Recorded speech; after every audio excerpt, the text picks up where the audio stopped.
thought-provoking podcast that sheds light on the challenges faced by young people living in urban areas.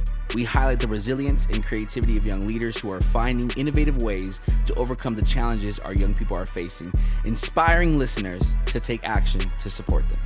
This is A Different Cloth. What's up, everybody? Welcome back to A Different Cloth podcast. So excited that you are tuning in and joining us for this journey.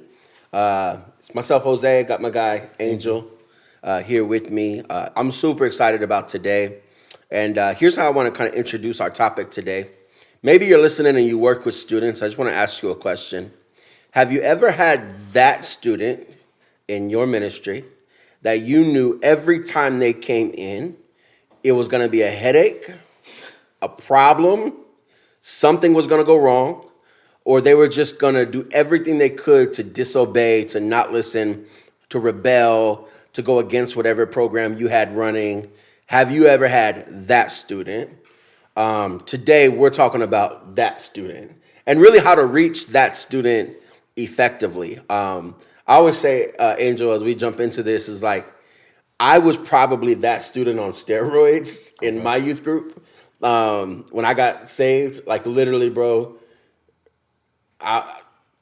like fighting, gang signs out the bus, like I was that kid. You want to sit down, shut up, I'm standing up talking. Like, you know what I mean? Like I was doing everything that I knew not to do. But I think, man, that those students are so pivotal for what God wants to do in people's ministry. And if nothing else, sometimes God sends those people so you can grow in your love walk, but also you can grow in how you can reach more of those students. And so, have you ever had a kid like that around you? I don't know. I think I was definitely one of those kids. Okay. I don't know if I've ever had one of those kids around me. I guess in the area I was in, all the kids around me were like that. You know what I mean? So it wasn't just one. But I will say this: I think it was harder for me to identify the proper way to, I guess, approach those type of kids. Just because when that happened, it was like I wanted to like leave the bunch and be able to kind of like pour all my attention into that one kid or not. But I would say I've failed more times than done good. You know what I mean? Okay. By like trying out different approaches with like, oh, this kid is, I don't know. I think for me, it's harder to work with a kid who is like that. Does that make sense? Harder to work with a kid who is acting that way. You know what? Let me not use the word harder. I think you have to be more intentional on how you approach that kid. Hands down. And I think that is what I had to learn. Like, all right, well, I can't approach this specific kid the exact same way I approach either the rest of the class, or even like if I have two kids who are both that way, the approach is still different. I mean, even if I go back to like my Moval students, like I literally had two twin brothers who both were the exact same way, but what they responded to was completely different. The hard part is taking away from the rest of the people in the classroom or in their youth group, right? For the sake of isolating or focusing on this one individual. And especially when you still got a program to run, a curriculum to teach, a lesson to give, a ministry moment that you got to navigate. It does become very difficult to be intentional. And thankfully, a lot of people may only have like a few of these students in their groups, right? Yeah. But in some cases, I honestly felt like as a youth pastor, this was almost all I had. Yeah. Right. So it was like we were working with like kids that were going through it, and that it was such like a real challenge to like be in their lives on a consistent basis, going the distance, being intentional, and not putting them all in this category of you're all like this or you're all like, and then how do you love some of them without taking away from the rest, right? It became super challenging for sure. Have you ever felt like giving up on? Oh, hands down, hands down. Well, I'm gonna keep it in New York, they say I'm gonna keep it a buck with you.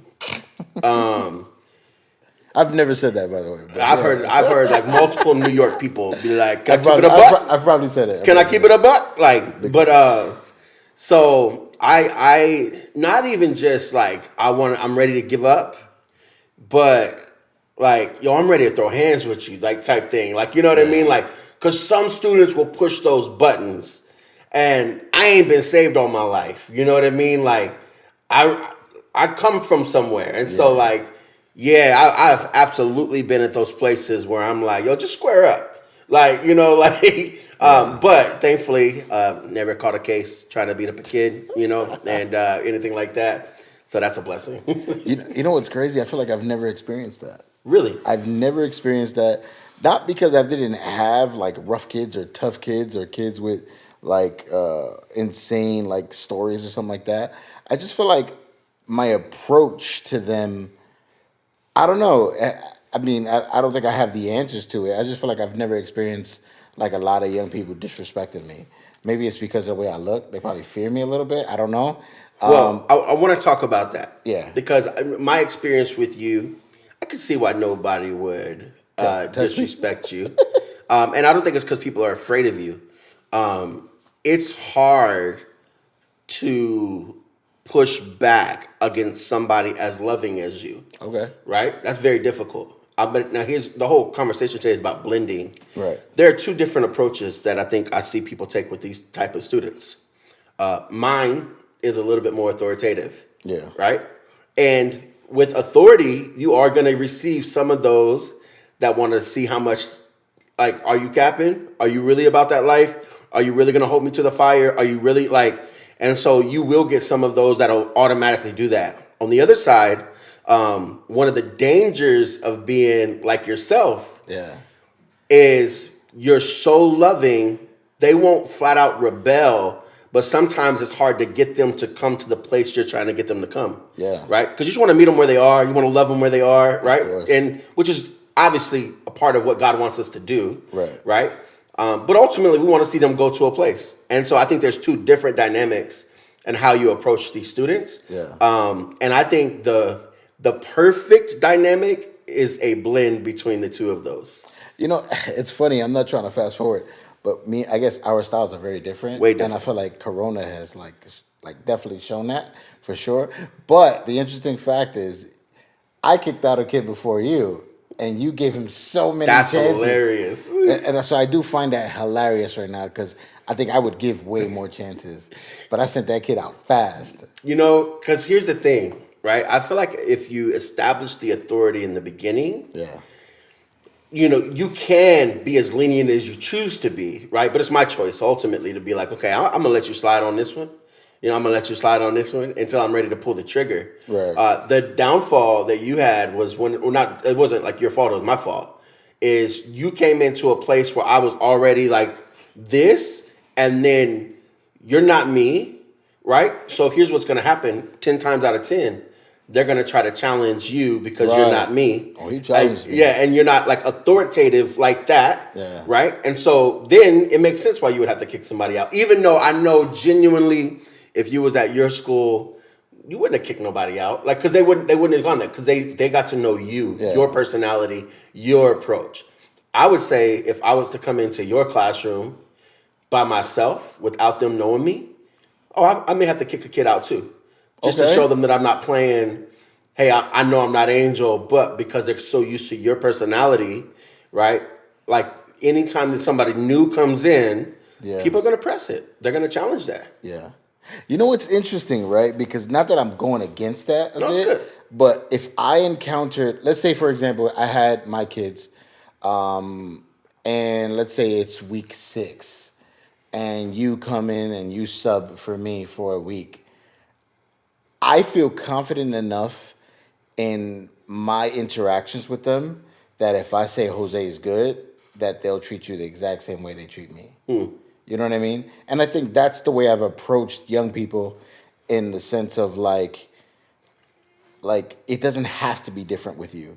Like it can be like, yo, I care about you. Jose cares about you just as much as I care about you. So if he's coming in to spend some time with you and kind of walk through some stuff with you, you got to give him that respect. You got to give him that. You know what I mean? It's just like, I don't know. I know for me as a young person, I always hated that, and especially it happened in the church a lot. Here we go, beating up the church again. It happened in the church a lot where I felt like they would treat me like a kid, but then outside of the church, I had to deal with like real life adult responsibilities, and it never made sense to me. So it's like, you know what? If we're gonna have this conversation, I'm gonna treat you like an adult because obviously you're dealing with real adult situations, facts. right? You'd be like, oh, you're a kid, you should be hanging out and playing and having. But the reality is, a lot of our kids don't have that luxury. Yeah, facts. A lot of our kids don't have the luxury of just going home, eating 3 square meals or whatever, and watching cartoons, going to sleep, doing their homework. No.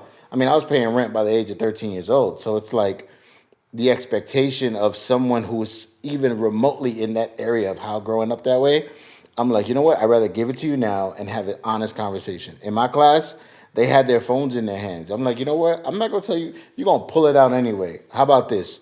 When it's moments to pull it out, that's when you'll pull out your phone or whatever the case is. But when I'm speaking and it's like question time, I can't see a phone. And then you get that, you know? And I think I've always had that approach. I've never like beat up a kid with like, I don't know. I just feel like it doesn't work. At least for me, Okay. you know? When you say beat up a kid, define that. Because I can hear that in one way and think and imagine what that means. All right. How would you describe what beating up a kid is? And beating up the kid is probably, this is actually a prime example. And I wouldn't say, all right, beating up a kid is like harsh, but I think being different than who I was as a leader. When I first started the success clubs, right, as a rookie, right? I'm still a rookie. I'm going into my sophomore year, right? But when I first started, I would go to the back and I would hear all these people talk about how people were publicly how the students were publicly answering their questions. And I'm like, man, I haven't had that yet, right? And I made the biggest mistake, right? Because they were writing in their books, they were comfortable writing in their books, and it's not that I didn't accept the challenge of having them to answer questions verbally, but I feel like I compromised in saying, let's not write in the books and let's answer questions verbally for my satisfaction and my gratification of me wanting to be like the back room or me wanting to say, hey, I was able to get them to talk today and not write in the book. And I felt like I did a disservice to them because it was probably a really dope topic that they probably wanted to write about. And I kind of like cut that short for them. Okay. What you just defined, I think you blended perfectly.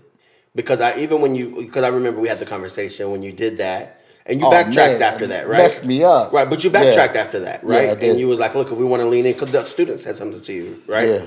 Like, yo, I was trying to write or something like that. Like, So to me, that's blending. Okay. That's saying, okay, I know what I ultimately want is I want you to talk to me, right? I want you to be able to open up. I want you to be able to share, not just with me, but with the community we're building in the classroom, right? That's going to be really, really important. However, in the beginning, y'all ain't saying nothing. Right. Now, I can do one or two things. I can get really pissed off and be like, yo, why you ain't talking? Like, let's do that, right? And maybe there are some people that do that. Blending, though, says, okay, look, I want to meet you where you're at. You're not talking, but you are writing. And you're not disrupting. You're doing the stuff, right? Okay, how do I allow you to do that with the thought that ultimately I still want to get you here? Yeah. When I came into your class, week 6, actually, we were talking about friends, right? They were talking. Oh, they were active. They were talking. Yeah. It wasn't a lot of silence. Mm-hmm. To me, you blended, right? And I think that's where when you work with particularly at-risk, high-risk students, there is a huge misconception that they just don't want to listen to what you have to say. Yeah. It's so not true. You just got to meet them where they are. Yeah. And you got to meet them where they are for one purpose, ultimately to get them to where you know that they can be. Now, that may not be where I am. I'm vocal. I'm going to talk a lot. Yeah. So I'm not asking them to be like me, right? I'm just asking them to make some progress by the end of the 10 weeks. And we're only with them for 10 weeks, right? that same principle applies across the board. I learned this when I worked in a juvenile holding facility. It was literally like a 24-hour short-term holding facility. And we did a training called Managing Aggressive Behavior. And the whole like premise obviously was de-escalation, things like that. But blending was this concept that to me was game-changing. And so in the managing aggressive behavior, it's a hands-on training, right? So if we ever had to, put a student in they call it a MAB hold, like we could do that. It was like that type of a job where we had to like be physical. What's that, like a chokehold? Like kind of like not chokehold, but like a managing aggressive behavior hold, and like it's like a full Nelson. Maybe almost like, but it's so strategic, even to where like I don't put my hands on kids because I don't want my fingerprints on them like that. Where so it's like I gotta cuff my hands like this, so that way like I'm still gentle enough but forceful enough to like I'm not trying to like beat you, right? Yeah. Like so it's literally stuff like that, right? So much of it was so strategic.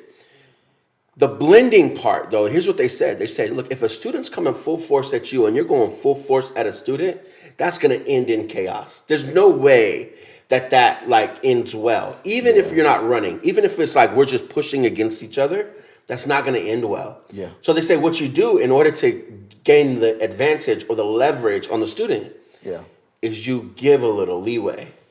You allow them to come your way. You allow their force to meet you where you are. And you give a little, so ultimately I can maneuver my way to gain control of the situation. I was like, got in ministry, was doing all the stuff, and there were moments in ministry where I had to give a little, where I had to allow the students to be who they are, act how they act, say what they want to say, without me meeting them with force. Right. Without me saying, sit down, shut up, do this, don't do that. I literally had to do that. And the authoritarian in me, like, I don't even know if I could call me that, but I'm fairly authoritative. Like, it ate me up sometimes. Yeah. Because I had to be like, all right, cool, I'm going to let you get away with that. All right, I got you on that. Ultimately, though, I felt like I won students more in the long run than I did in losing them in that force versus force battle. I know you spoke about one time there was a leader or a counselor on the bus when you were kind of like acting up, and she kind of like spoke to you about boxing. Would that be like a perfect example of like blending? A little bit. That's being very intentional about like learning what I love. It would be more like this. Okay, here's my real bus story. We were in the back of the bus. Okay, and in the back of the bus with the bus ministry I was on. There was a lot happening in the back of the bus and all the things you don't want happening at the church, right? Like, bro, I'm talking about drugs, guns. Jesus. Like, bro, it was the real deal. And these were all my homies. Like, so we was back there. So we're in the back of the bus. We're talking about gangs. We're talking about fighting. We're talking about girls. And here was what the blending looked like. There were moments where we were getting too rowdy and she would calm us down. And she would be like, hey, chill out. Yeah. Okay? I get that, right? If you're doing too much, stop that. But the blending in this case looked like she didn't always correct us. Now, bro, as a youth pastor, I honestly am like, yo, that's scary to not always correct somebody. Right. Especially when you know they're out of line. Imagine like kids that you know are just doing the most. And you're always correcting them, always correcting them, always correcting them. Well, what you're really doing is you're meeting your force with their force. And there's usually no winner in that, right? So the blending was she allowed us to talk about what we talked about without her always correcting us. But she did it. And I don't even think she knew she was doing this. She gained leverage. She allowed my force to come in so she could ultimately win in the long run through the boxing conversation. Yeah. So she listened enough to how much we talked about fighting, how much we talked about just all the things that we shouldn't have been talking about. And ultimately, she learned and she asked the question about boxing. That's what kind of opened up my heart, that one conversation.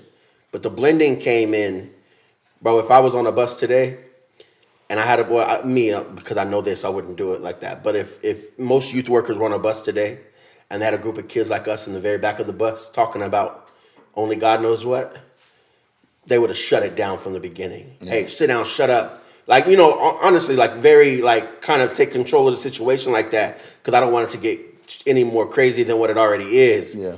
That to me was blending. I'm going to allow you to do what you're doing for the sake of me, I would say, earning the right to have a deeper conversation later. Yeah.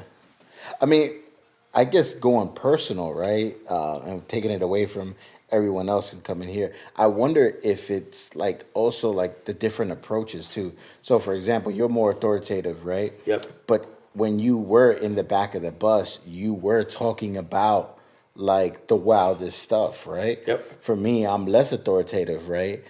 But when I went to church, I think the street was so thick for me. Every time I went to the church, I wanted something different. So I never spoke about that stuff. Like I never carried or I never engaged in any of that type of stuff just because, well, I knew what I wanted and I knew what I didn't want. You know what I mean? So I wonder if the personalities do kind of match with, like, I guess, the way you develop as a leader in a sense, you know? What do you think?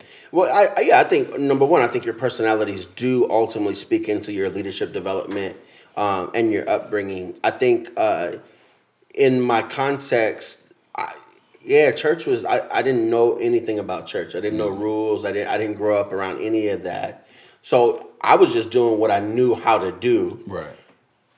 In any setting. And it sounds a little bit though, and if I'm right about your story, and I think we've talked about this, you kind of grew up around the church a little bit. Oh yeah, for sure. So you also probably had a little bit more of a reverence. Oh yeah, least, like sure. This is church. Yes, I did. I didn't know that at all. Yeah. Right. So that I was just like, I'm gonna be a hood dude, like That wherever makes I'm sense. at. You know what I mean? And the church just got the bad end of the deal. Like Right. you know, So I do think your personalities do speak into your leadership for sure.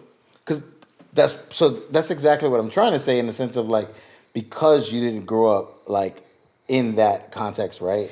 And then grow up in that, wouldn't you feel like you would have more of a, I want to use the right word, you'd be more lenient on the young people who kind of grew up the way you do or are growing up the way you do? Yes, here, and this is maybe a whole deeper conversation. But here's the thing: there's a huge misconception with kids that grew up like me, is that we don't like authority. It's not true. We just don't like misused and abused authority. We actually really value authority, and I can prove that because gangs are ran by authority. Okay. And most people that grew up like me have a huge respect for OGs, big homies. Yeah. You know you don't cross those lines. That's authority. That's no matter how you shape that, that's authority, right? But they're down for me, so I'll respect the authority, right, in that context.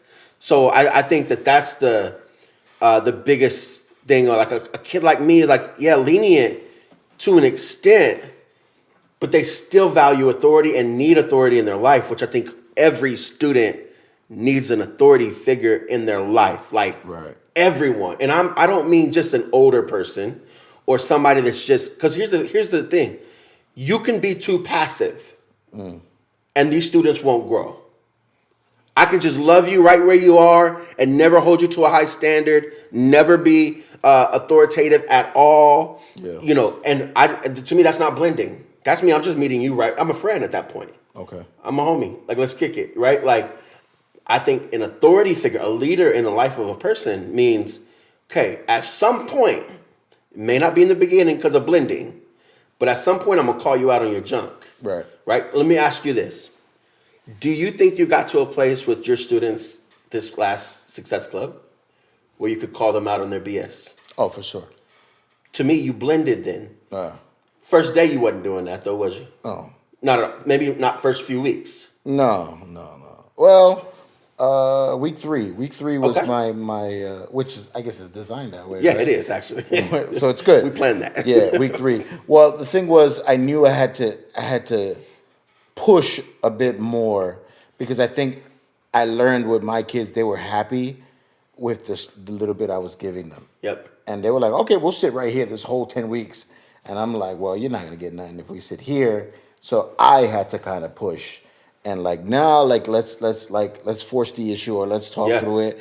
or let's like challenge, Yeah. So that I But would that's say that's blending. For sure. Yeah. But if you came in week 1 like you did at week 3, you would have pushed them back from the beginning. They would have been like, "Oh, here we go again. It's another another teacher, another whatever, right?" And a lot of teachers, they ridicule us a little bit because we come in very lenient on the front end. Even though we really train our staff to come in strong with authority. I don't think all of our team has gotten that yet. Like, Well, you know what I mean? I failed that test. I failed that test when we had the mock. Yeah. I think that was the one thing that know Well, what I mean. but here's the reason you do that, right? Because however you start is ultimately if you start really lenient, really passive, and so I just want to be clear, blending doesn't mean fully lenient or passive, right? But if you start that way, there's going to come a time where you're going to try to call them out. Hey, sit down, be quiet. We got work to do, whatever. And if that's you've not been, you. That's not you. Right? Yeah. Exactly. And they're literally going to push back. They're Yeah. going to be like, "Come on, you ain't done this the whole time. Now you want to say something?" Right. However, if you start strong and strict, hey, here's the game plan. This is what we're doing, right? What happens is about week 3, week 4, week 5, oh, I can loosen up, and because it's a lot easier to get lighter than it is to get stricter. Okay. Right? It's a lot easier to let off that than it is to get like stronger. Because then I'm like, come on, bro, you ain't done this the whole time we've been in here. Now all of a sudden you trying to do this, right? Yeah. On the other side, they wouldn't say nothing about it. They would just enjoy the freedom that you're giving them from lightening up a little bit. Yeah. It's interesting because I feel like it mirrors me raising my kids a lot at the same time. So something I've realized and I guess I asked this question to you. Something I realized, like when I have my son who's like doing things and I have to correct him. I remember I had a conversation with my wife and we were like, man, like I just don't want to spend the day correcting him with every little thing. Yeah. Because not only like does he have to like learn and kind of like fail a little bit and kind of like mess up a little bit, that way he can learn from those like personal experiences, right? But then at the same time, I also don't want to shut him down where he then now doesn't want to do anything because he feels like he's going to get talked at every single time. Would you say the same for our students? And if so, how do we avoid that? Yeah, I mean, I would. Yeah, to me, that's blending. I gotta let you do stuff the wrong way. Yeah. Within some parameters, right? And I think you can create what those parameters look like. How far is too far, right?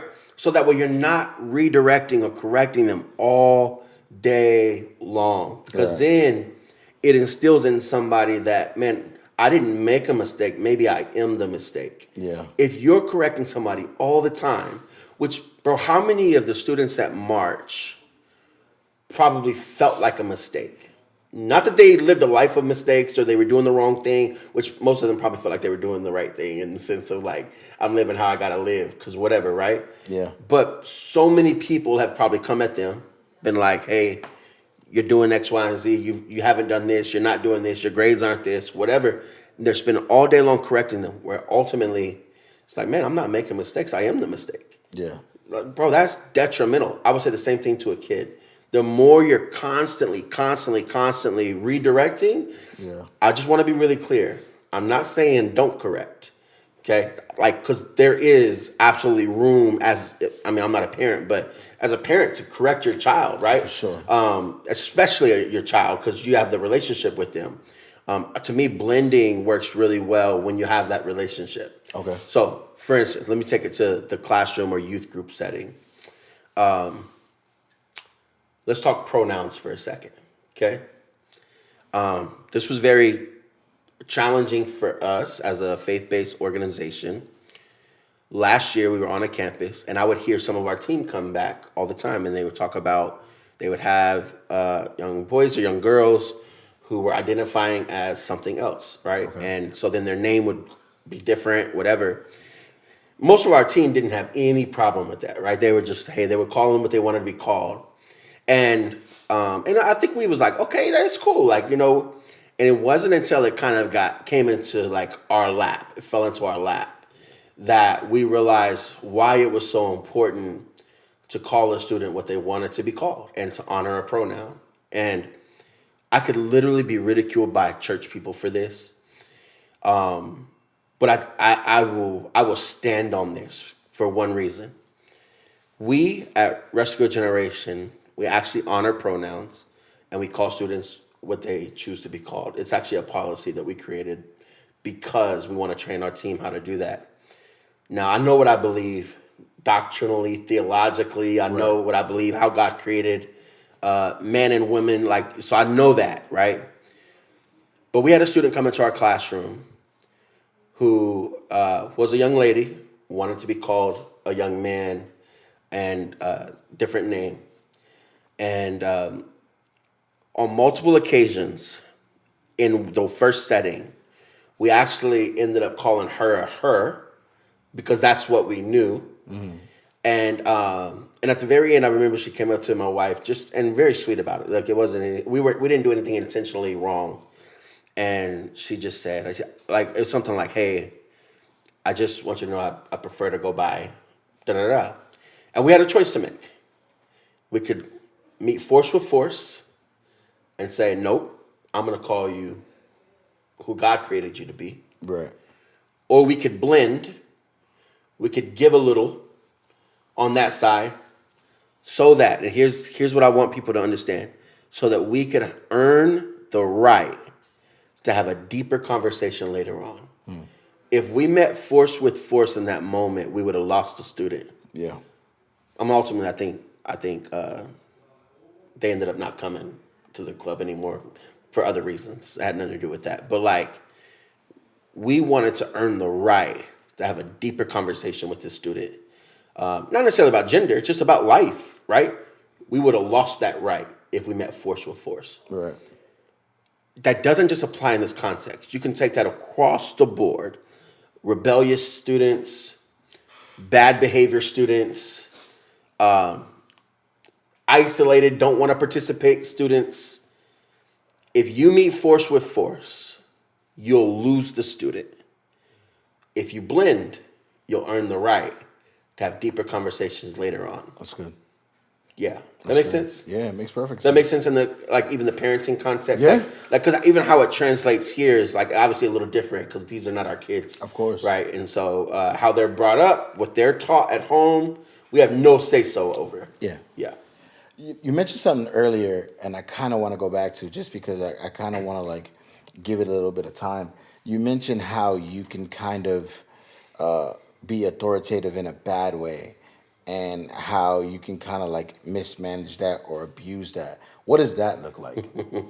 Well, I think we see it a lot, right? I think John Maxwell talks about the 5 levels of leadership, and when he talks about the 5 levels of leadership, the lowest level of leadership is leadership by title or position only.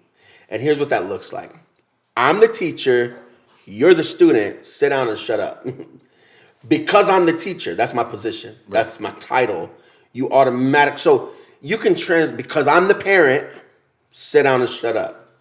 Because I'm the coach, sit down and shut up. Yeah. Because whatever that title or position is, that's the lowest level of leadership. To me, that's where most people fall into that abuse of authority category. Obviously, you can see it in because I'm the police.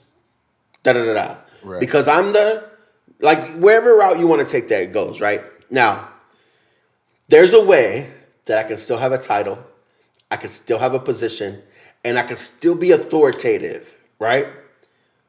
But I can earn the right to have authority in your life, right? Yeah. In other words, I don't got to come off rude, from the beginning, right? Yeah.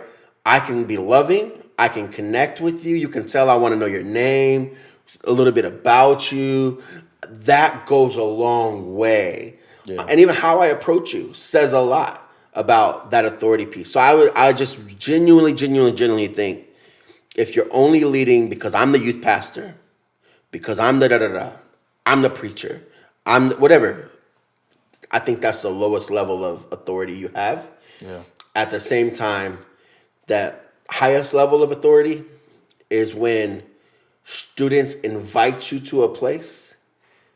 Hey, Angel, tell me what you think about this idea.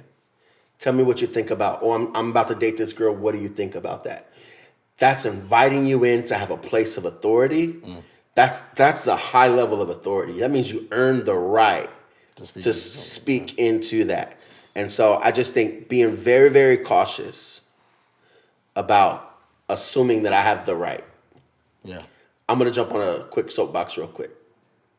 This is where, in the time we live in, I see a lot of believers go wrong in sharing the gospel. Okay. I think the world needs the gospel. I mean, scripture says it, right? Like, but how we present the gospel matters. And us sandblasting, you're going to hell, like, to me, you're missing an opportunity to earn the right. We automatically assume the right that we have the ability to speak this into somebody's life. Right. And you don't have that right. You got to earn that right. So we can't just assume that we have the right to share stuff with students. We have to have a relationship with them enough where we earn that right. And to me, I would say the premise of all that we do here at Rescue a Generation is to earn the right to have a deeper conversation. Yeah. Now, deeper may mean a faith conversation. It may not mean it may be a life conversation. Right. But we want to earn the right to have a deeper conversation.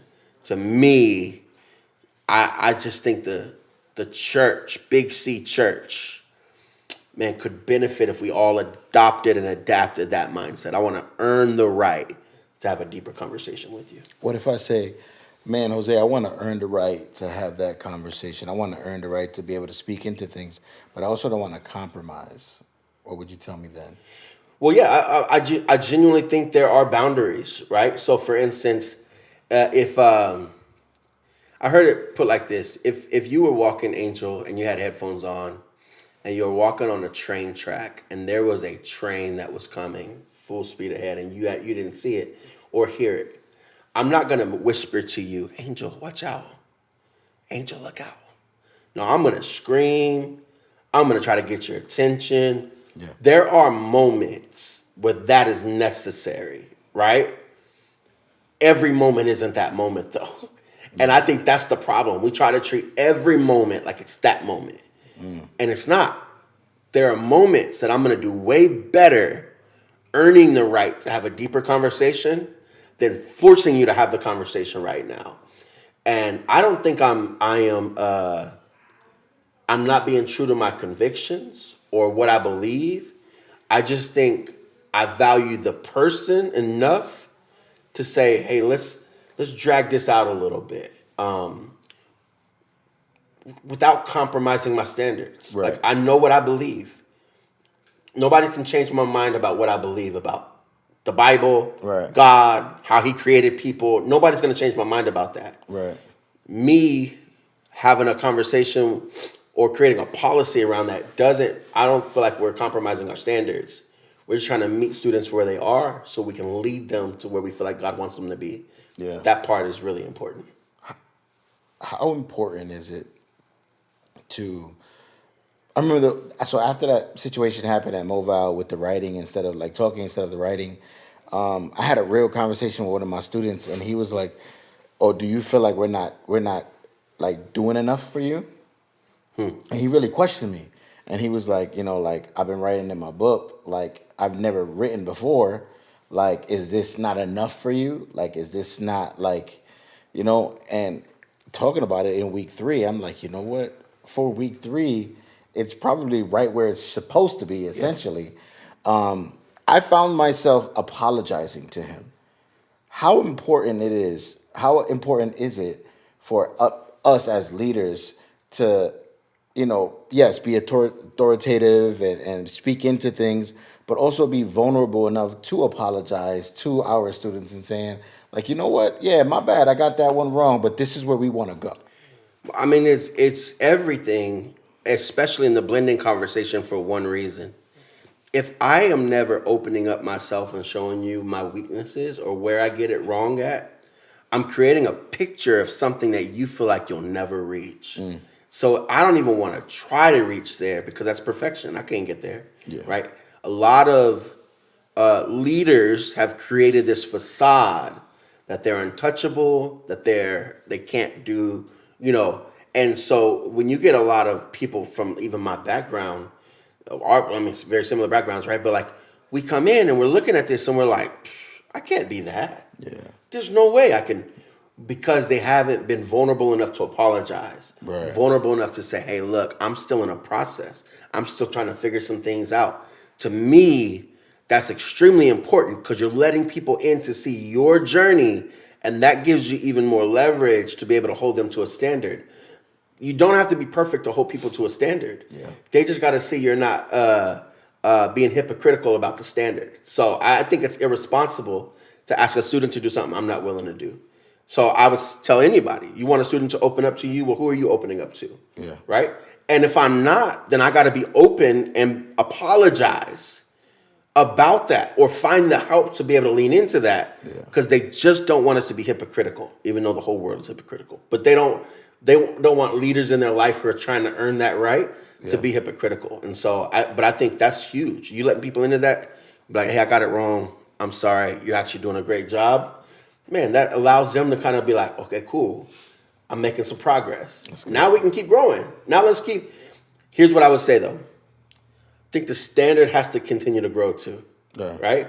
So at week 3, you're writing, but by week 5, I want you to talk. Yeah. By week 7, man, I may want you to like go deep with me, right? Yeah. To where by week 9, 10, I want to see some physical changes, right? That standard has to keep climbing. For sure. And it only does that by us. Like, I think you've been, hey, I'm sorry, I missed it right there.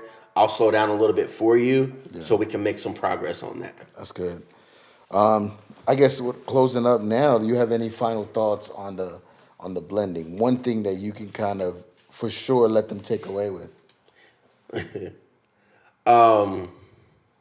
I think the biggest part about blending is you got to remember where you started. Okay. I love what the Apostle Paul says in 1 Corinthians chapter 1. He says, remember, not many of you were wise when God chose you. Not many of you had it together. Not many of you had it all figured out. At some point, all of us were broken. All of us were full of sin. All of us were rebellious in our sin nature. We may have done different things, but at some point, all of us were foolish. And he says, but remember, I've chosen the foolish things of the world to confound the wise. And I think you got to lean into the fact that at one point, even if your sin looked different than theirs, you too were a sinner. And that helps me. Yeah. Helps me give a lot of grace, right? In places that, man, maybe it doesn't look like they deserve grace. Like, I need grace. Yeah. So I'm going to give grace. So I would say that's the first place to start is remember at some point you needed the same thing you're trying to give. Yeah. I think for me, allowing yourself to remain a student, I think will allow you to be a better leader. No, facts. I think if I look at it, like one of the first things we say, this is like a bank. And I think me allowing myself to be a student here allowed me to be a better leader in Mobile. So I would say the same. Leaders are learners, bro. And if you're not learning, you're not leading. Yeah. It's good. No, this is great. I hope this conversation is helpful. I genuinely do. I think when people hear this, I want them to like literally think of the names of the students that they've come in contact with, that they worked with, and ask yourself, man, what can I do to blend better? Not to give them fully their way, but to just not meet force with force so I can earn the right to have a deeper conversation later. Hey, thanks for joining us today on A Different Cloth podcast. Remember, the way you reach students that are from a different cloth is you got to learn how to blend. And we believe that you can. And thank you for joining us. Like, subscribe, share, all of that fun stuff. And I appreciate y'all rocking on this journey with us. Peace.